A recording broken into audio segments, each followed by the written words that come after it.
Religion. A multitude of religions are followed by different cultures and peoples throughout the known world. These can range from widespread belief systems followed by great numbers of people, to more localized faiths followed only by a select group.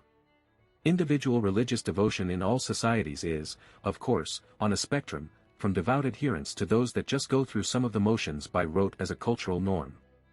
Some people are also irreligious and privately don't believe in any gods or religious systems. Westeros. There are only 3 religions with significant numbers in Westeros.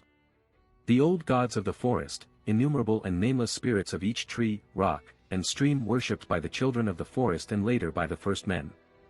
The original religion of the continent, it was later pushed back by the faith of the Seven.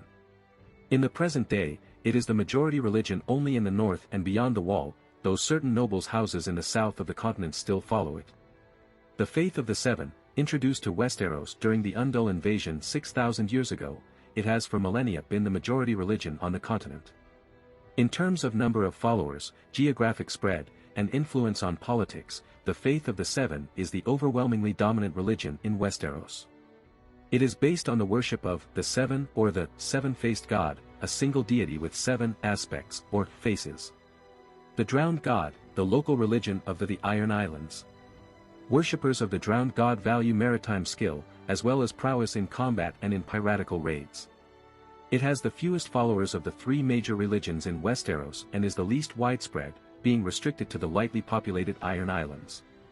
Nonetheless, as there are so few major religions on the continent, it is still the 3rd largest religion, and is certainly dominant within the Iron Islands themselves. Essos. In contrast to Westeros, the eastern continent of Essos, across the Narrow Sea, is home to a large number of religions.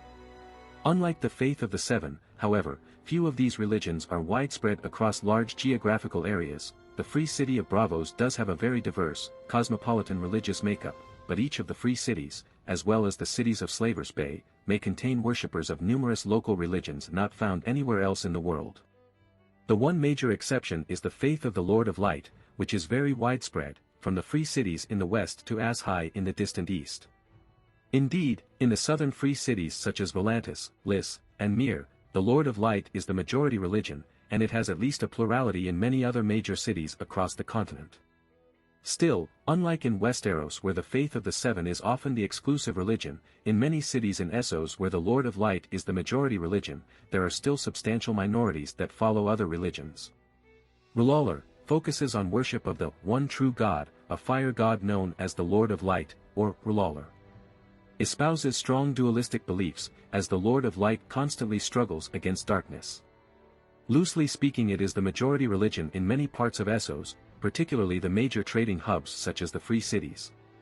The bearded priests of Norvos, an order of warrior priests who rule the free city of Norvos as a theocracy.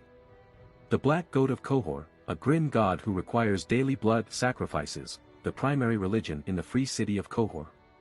The many-faced god of death, a minor religion in Braavos followed by the mysterious cult of assassins known as the Faceless Men. Moonsingers, one of the more prominent religions in Braavos. Originating among the Jogos Nye of far eastern Essos, it centers around priestesses known as Moonsingers. The Valyrian religion, the religion of the old Valyrian freehold, little practiced after the doom of Valyria destroyed their civilization 400 years ago. The Targaryens named several of their dragons after gods of old Valyria. The Giscari religion, the major religion followed in Slavers Bay, run by priestesses known as Graces. Great Stallion, the nomadic Dothraki horse lords from the Central Plains, known as the Dothraki Sea, possess their own religious beliefs and customs, and worship a deity known as the Great Stallion. Great Shepherd, a local deity of the Lazarene, a peaceful people that inhabit the region of Lazer, northeast of Slavers Bay and south of the Dothraki Sea.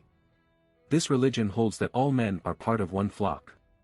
The Lion of Night and Maiden Maid of Light, chief deities in the religion of Et, in the far east of Essos.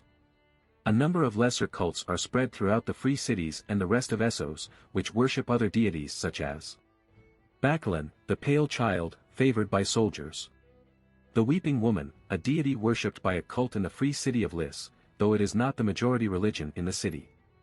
The Hooded Wayfarer, favored by poor men. The Moonpale Maiden, favored by sailors. The Merling King, also favored by sailors. Other regions. Summer Islands religion. Summer Islanders consider sex to be a holy and life-affirming act that honors their gods. Themes. George R.R. Martin explained his views on religion in the storyverse of the A Song of Ice and Fire novels. There is no one true religion, and as in real life, it is unconfirmed if any of the deities in these religions really exist. This is closely tied to depictions of magic in the storyverse. In Martin's view, something qualifies as magic when it is a mysterious and not fully understood force. If it was fully understood and could be reliably/consistently practiced, like spells cast in a Dungeons and Dragons game, it would really just be technology, called by another name. Magic is indeed real in Martin's world, but in recent millennia, few people have experienced it or still believe in it, and none can truly be said to totally understand it. Some groups interpret these magical forces through the framework of the religious beliefs they have constructed, but it is unclear if they are correct. For example, Melisandre is a follower of the Lord of Light, and she wields some magical powers, namely prophecies viewed through flames, though she doesn't always interpret them correctly, and her fellow Red Priest Thuras of Myr was even able to resurrect the dead. This does not, however, prove with certainty that the Lord of Light Melisandre believes in actually exists, not as she chooses to understand him, at least. For all she really knows, it is the stranger aspect of the seven that is answering her prayers, or the drowned god, or some other completely unknown force that no religion has ever accurately described. She and other magic users are dabbling in forces beyond human comprehension, and religions like the Lord of Light are a mental framework developed to attempt to explain them. It is possible that whatever magical forces exist in the world might not even be accurately described as religious in nature, save that people apply these meanings to them. Or that the seven-faced god worshipped in Westeros might literally exist as an actual deity. The point is that really knows for sure. As Martin said. Question: there are several competing religions in this series now. Should we be wondering if some are more true than others? In a world with magic, is religion just magic with an extra layer of mythos? Martin: well, the readers are certainly free to wonder about the validity of these religions, the truth of these religions, and the teachings of these religions. I'm a little leery of the word true, whether any of these religions are more true than others. I mean, look at the analog of our real world. We have many religions too. Are some of them more true than others? I don't think any gods are likely to be showing up in Westeros, any more than they already do. We're not going to have one appearing, Deus Ex Machina, to affect the outcomes of things, no matter how hard anyone prays. So the relation between the religions and the various magics that some people have here is something that the reader can try to puzzle out. In the books, there are a few other religions of note from the A Song of Ice and Fire novels which have not yet appeared in the TV series. There is actually a fourth religion present in Westeros, the worship of Mother Rhoyne, but its numbers are very small, and its practice is restricted to minority group in Eastern Dorne. 1,000 years ago, the Rhoynar people fled Valyria's western expansion and eventually settled in Dorne, where they intermingled with the local populations of Undulls and First Men to form their own unique culture. Most of the Rhoynar abandoned their old religion and adopted the faith of the Seven, but a small handful clung to their previous river-based culture and religion. Living on boats moving up and down the Greenblood River in Dorne, this small minority became known as the Orphans of the Greenblood, orphans because they were separated from their homeland in Essos. Originally, the Rhoynar lived in city-states located on the Great Rhoyne River and its network of tributaries, in the area of the modern free cities. The spirit of the Rhoyne River itself is worshipped in the religion as Mother Rhoyne, though there are several other river-themed deities in the religion, such as the Old Man of the River, a turtle god, and his enemy the King Crab. There are a few other religions or cults that get name-dropped as existing in the free cities, but they aren't followed in large numbers and don't play a major role in the storyline. Many are mentioned only once, and are often inside jokes by author George R.R. Martin, or references to other science fiction stories he has written. While the Lord of Light is the majority religion in the southern free cities of Volantis, Lys, Myr, and Tyrosh, other religions are practiced alongside it. A handful of aristocratic families in Volantis still follow the old Valyrian religion, though they are a minority.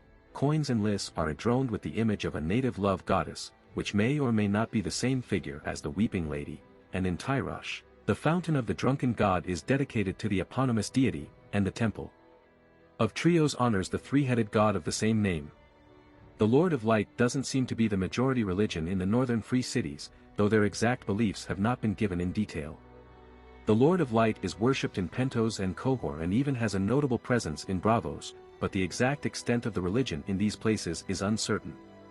In Bravos especially, many religions are part-heist, because of the city's magpie origins. Even the faith of the Seven has a temple, known as the September Beyond the Sea, with its own community of septons and septas, to service merchants and travelers from the Seven Kingdoms. Little is known of Sithorios, or the religious practices of its peoples. The inhabitants of the Summer Islands consider sexuality to be a holy and life-affirming act. The people of the island of Nath, off the north coast of Sithorios, worship a monotheistic deity known as the Lord of Harmony. The Lord of Harmony religion forbids harming any living thing, even animals, thus the Nathi people are vegetarians, refusing to eat the flesh of any animal, and are famous for their adherence to pacifism.